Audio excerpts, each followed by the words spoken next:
Salam sejahtera Malaysia, denyut nadi suara rakyat bergema di channel ini. Untuk mendapatkan berita terkini, jangan lupa untuk tekan butang subscribe, like dan share. Malaysia kita punya, cintai Malaysiaku, kita jaga kita. Ini betul tepat sekali. Sebelum tuh, terima kasih karena terus bersama dalam channel ini. Bagi anda yang pertama kali, sila tekan butang subscribe, like dan share. Okey.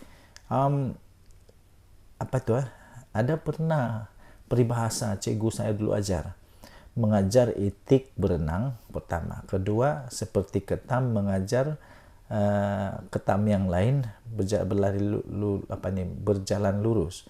Dan paling teruk sebenarnya ialah ada satu istilah cermin rosak. Cermin rosak ni begini. Dia cuba nasihatkan orang lain tapi dia itu lebih teruk. Ada lagi satu. Dia suka sangat menyibuk tentang orang lain. Dia boleh nampak selumbar dekat mata orang lain tapi kayu balak di mata sendiri dia tak sedar tau. Malu tak malu tak pastilah. Saya pun tidak pasti. Inilah yang mungkin terjadi kepada Wan Faisal. Wan Faisal yang cuba sembang. Sembang konon nak jadikan KLIA World Class. Siap bagi nasihat, tunjuk buku lah. Buku ni Sim Kibon ni. Dia tunjuk ni. KLA supaya KLIA jadi world class. Banyaklah dia. Tapi dia tidak ingat. Sepatutnya kasih nasihat dulu kerajaan di mana-mana yang berlaku lah. Tapi yang dalam kes ini disebut di sini KLIA world class. Tapi stesen bas KB macam bengkel saja. Apa hal? Ada gambar tu tau. Ahli Parlimen Macang, Wan Ahmad Faisal, Wan Ahmad Kamal, menjadi bahan sindiran ramai selepas beliau cubalah mengajar kerajaan sekarang ini bagaimana untuk menjadikan lapangan terbang antarabangsa KLIA bertaraf dunia. Bertaraf dunia. Tapi dia lupa. Beliau ketika sidang Dewan Rakyat baru-baru ini membawa buku biografi mendiang Sim Kibon. Bapa kepada kejayaan lapangan terbang Changi, meminta kerajaan belajar daripada usaha mendiang. Katanya resepi untuk menjayakan lapangan terbang terkenal itu bukan di atas tangan GIP atau Black Rock. Yalah, betul lah. Tapi menggunakan pengalaman dan kepakaran sendiri. Saranan itu ibarat menyerang diri sendiri pula. Malu. Apabila ramai terus mempersoalkan apalah yang sudah dia lakukan untuk membangun stesen bas di Kota Baru. Tempat sendiri. Terminal bas sementara itu sehingga kini masih digunakan walaupun kekurangan berbagai kemudahan menyebabkan lokasi tersebut dianggap antara lokasi pengangkutan awam yang ketinggalan zaman. Atas sebab itu atas sebab itu ramailah menyarankan agar Wan Faisal ni menaik taraf dulu. Kasih naik taraf dulu stesen bas KB sebelum berani untuk mengajar kerajaan naik taraf KLIA. Lama. Antara komen yang siok saya baca ni. Sebelum Wan Faisal nak cuba ajar, hendak jadikan KLIA world class, apa kata kau usahakan dulu stesen bas Kota Baru supaya ada rupa bas stesen bas. Kemudian baru cerita teori kau di parlimen. Kemudian ada lagi orang bincang masalah MAHB, dia bincang masalah stesen bas. Kemudian dibalas pula semula oleh pengguna X. Tersebut dengan ringkasan paling mudah untuk difahami. Wan Faisal ceritanya macam ini. Kalau stesen bas yang mudah macam ini pun kamu tak reti nak urus, bagaimana kami nak percaya kamu boleh uruskan airport pula? Betul. Kalau stesen bas pun tidak dapat diurus, tak reti nak urus stesen bas yang kecil itu tak dapat nak urus. Ini janganlah cuba-cuba untuk urus airport pula. Perkara itu kemudiannya disokong oleh ramai kerana bagi mereka pemimpin sepatutnya membuktikan kemampuan mereka dengan menggunakan stesen bas KB dengan membangunkan stesen bas KB yang berbelas tahun ketinggalan. Apa kata Wan Faisal? Hadam dululah komen-komen netizen ini. Barulah cuba-cuba untuk ajar kerajaan. Okey, kita jumpa lagi. Bye-bye. Salam sejahtera Malaysia. Mahyudin Mat Yassin. Memang kali ini dia termakan dengan senjata sendiri, dengan senjata makan tuan lah. Kena sendiri kali ini. Apa tidaknya dia antara orang yang paling kuat menentang, tapi kali ini dia sendiri dapat masalah dengan penentangan yang dia buat tu. Harapnya kali ini Muhyiddin Yassin dan Bersatu, Muhyiddin Yassin dan Bersatu fahamlah. Harapnya mereka dah faham. Mereka dah faham kenapa Akta Lompat Parti diperlukan. Dulu waktu dibentangkan oleh Menteri Undang-Undang, siapa yang bangkang dulu? Siapa yang bangkang betul-betul? Sebab waktu itu banyak sangat berita-berita kabar angin bertiup, kononnya ahli UMNO nak lompat bersatu dan macam-macam lagi. Syok lah waktu itu, seronok lah. Sekarang dah kena lubang hidung sendiri. Apa rasa? Oren. Ini ada satu artikel daripada Harapan Daily. Harapnya Muhyiddin Bersatu dah faham kenapa Akta Lompat Parti diperlukan. Selepas insiden 6 ahli parlimen ini, Muhyiddin dan Bersatu diharapkanlah supaya mereka dah fahamlah kenapa anti lompat parti ini, akta ini diperlukan. Baguslah ahli parlimen PN dan Bersatu dah mula berhujah di parlimen bencana akibat budaya ini. Kelompangan yang wujud dalam akta itu hasil daripada cadangan Mahyudin sendiri. Mahyudin Yassin dulu sendiri cadangan. Eloklah ditutup semula, dipindah dan diperkemas. Kerajaan Madani pula bersetuju untuk melakukannya. Tak ada masalah. Tak perlu lagi diungkit apa yang berlaku sebelum akta ini digubal. Lupakanlah sejarah silam yang semua pasti ada kisahnya. Semua parti mesti ada kisah-kisah sejarah silam. Lupakanlah. Akta Lompat Parti 2022 sebenarnya telah pun memulakan lembaran baru untuk kestabilan politik Malaysia yang kita perlukan untuk tingkatkan daya saing negara. Cukuplah insiden seperti langkah Sheraton dan tebuk atap yang menjahanamkan ekonomi negara dan sebabkan kebencian mendalam rakyat terhadap ahli politik. Berpolitik menukar kerajaan buat 5 tahun sekali, sudahlah, cukuplah. Berpuluh-puluh juta ringgit wang negara yang nak dibelanja untuk 6 PRK ini boleh dialihkan untuk bantu rakyat. 6 PRK yang nak dicetuskan ini hanya memenuhi ego pemimpin-pemimpin politik dan bukan isi kekosongan akibat daripada kematian wakil rakyat. Ini lebih pada sabotaj ekonomi dengan mengganggu kestabilan politik negara pada waktu pelabur mencurah-curah masuk ketika ini, apatah lagi rating kita dah semakin naik. Kata ringkas tapi betul cukup bermakna. Saya setuju nih. Cukuplah, sudahlah. Harapnya selepas ni Muhyiddin Yassin dan Bersatu fahamlah.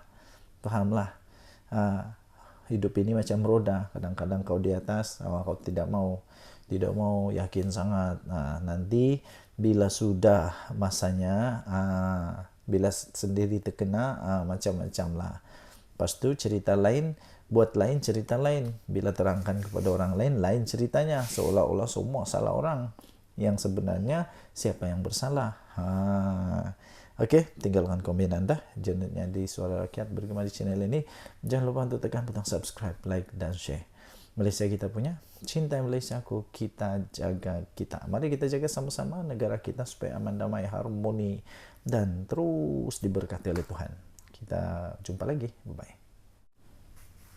Salam sejahtera Malaysia. Denyut nadi Suara Rakyat bergema di channel ini. Nampaknya video-video saya yang saya beri tajuk Muhyiddin, minta maaf, yang saya beri tajuk Muhyiddin naik jadi Perdana Menteri, Datuk Seri Anwar Ibrahim tumbang, itu paling banyak mendapat tontonan. Dan rupanya daripada itu saya dapati memang ramai sangat yang mau tengok Muhyiddin Yassin jadi Perdana Menteri sekali lagi. Saya pun hairan.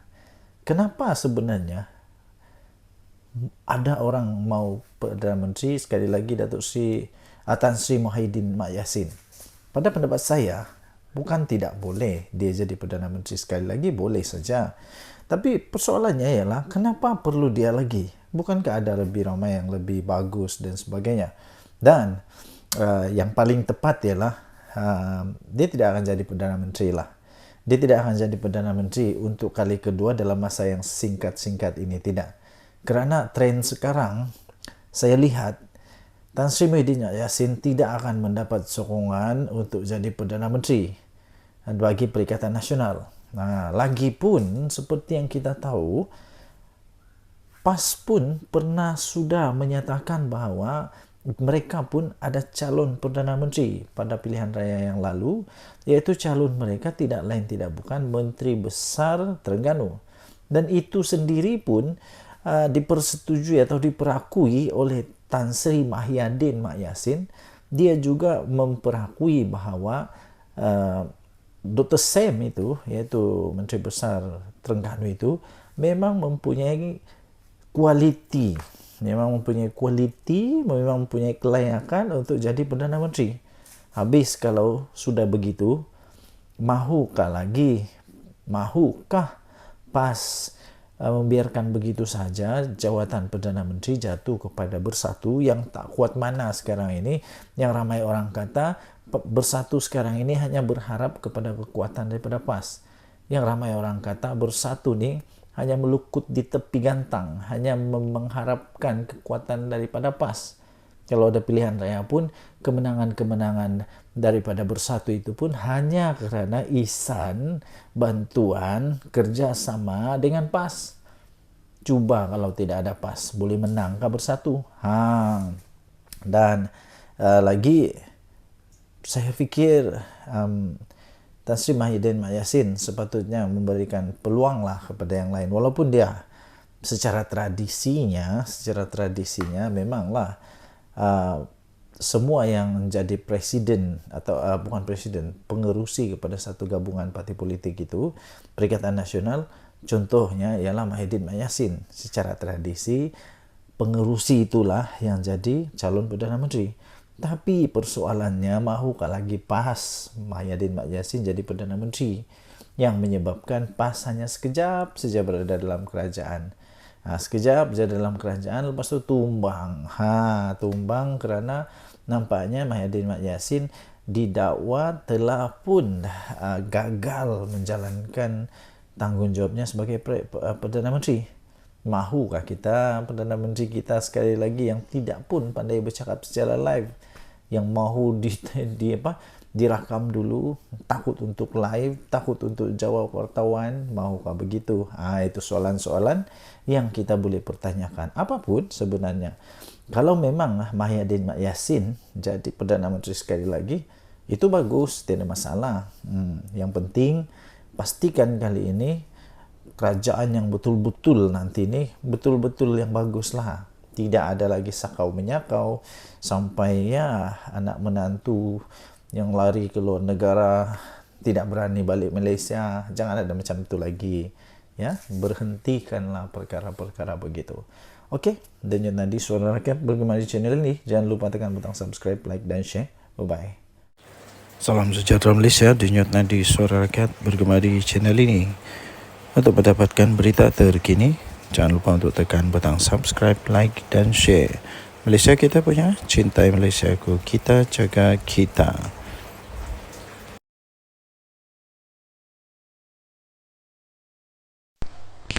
Salam sejahtera Malaysia, Denyut Nadi Suara Rakyat bergema di channel ini. Berita terkini daripada malaysiakini.com. Berita bertajuk Pemilu Bersatu. Hamzah, Timbalan Presiden Azmin Ali, Setiausaha Agung Bersatu. Berita penuh. Setiausaha Agung Bersatu Hamzah Zainuddin bakal naik pangkat bagi jawatan Timbalan Presiden pada pemilihan parti itu yang akan datang. Perkara itu diumumkan oleh Presiden Bersatu Tan Sri Muhyiddin Yassin yang mendedahkan bahawa perkembangan itu adalah merupakan hasil daripada perbincangan serta kesepakatan daripada kepimpinan tertinggi parti itu. Menurutnya, Hamzah Zainuddin akan menggantikan tempat Ahmad Faizal Azumu yang bersetuju untuk mengundurkan diri. Ahmad Faizal sebaliknya akan menawarkan diri untuk mengisi salah satu daripada 3 jawatan naib presiden parti itu yang kosong selepas penyandangnya Rafiq Naizamuddin keluar dari Bersatu pada tahun 2022. Dua penyandang naib presiden, Razi Jidin dan Ronald Kiande, juga akan mempertahankan jawatan mereka dalam pemilihan parti yang akan datang tambahnya. Sementara itu, Mahyudin Mat Yassin berkata, Ahli Majlis Tertinggi Bersatu Muhammad Azmin Ali pula akan ditawarkan jawatan Setiausaha Agung. Bercakap pada sidang media petang ini, Muhyiddin Yassin berkata cadangan itu adalah formula untuk mengurangkan suhu kempen bagi pemilihan parti yang dijadualkan bermula 12 Oktober ini. Bagaimanapun, dia menegaskan ia bukan bermakna Bersatu menghalang ahlinya daripada bertanding mana-mana jawatan. Katanya, saya juga tidak ada masalah lain-lain parti ahli yang menawarkan diri. Cuma peringkat ini adalah langkah seterusnya kalau boleh dirundingkan. Saya tak kata tak boleh bertanding. Kalau ada antara kalangan mereka masih lagi berhasrat untuk bertanding, itu adalah hak mereka. Tapi untuk memberikan sedikit harapan supaya kesemua jawatan itu dapat kita susun lebih awal, supaya suhu kempen tidak terlalu panas, katanya dalam sidang media selepas penutup konvensyen Bersatu di Selayang Selangor hari ini. Untuk rekod, Muhyiddin Yassin akan terus memegang jawatan Presiden Bersatu sepenggal lagi susulan daripada keputusan Perhimpunan Agung Parti itu tahun lepas. Terdahulu pada hari ini, Muhyiddin Yassin dalam ucapan plasmin konvensyen berkenaan berkata, dia telah menjadi perantara dalam rundingan di kalangan pemimpin tertinggi parti untuk memastikan parti itu kekal bersatu. Menurutnya, idea itu dicetuskan semasa pemukiman Bersatu baru-baru ini, di mana dia diminta bertemu dengan semua pemimpin tertinggi dan memulakan perbincangan mengenai cara mengelak pertembungan dan mencegah perpecahan di dalam pemilihan parti. Muhyiddin Yassin juga menggesa semua ahli parti dan pemimpin akar umbi yang ingin bertanding dalam pemilihan parti itu yang akan datang supaya berunding sesama mereka terlebih dahulu. Denyut nadi Suara Rakyat bergema di channel ini. Jangan lupa tekan butang subscribe, like dan share. Malaysia kita punya, cinta. Kita jumpa lagi. Bye-bye.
Salam sejahtera Malaysia.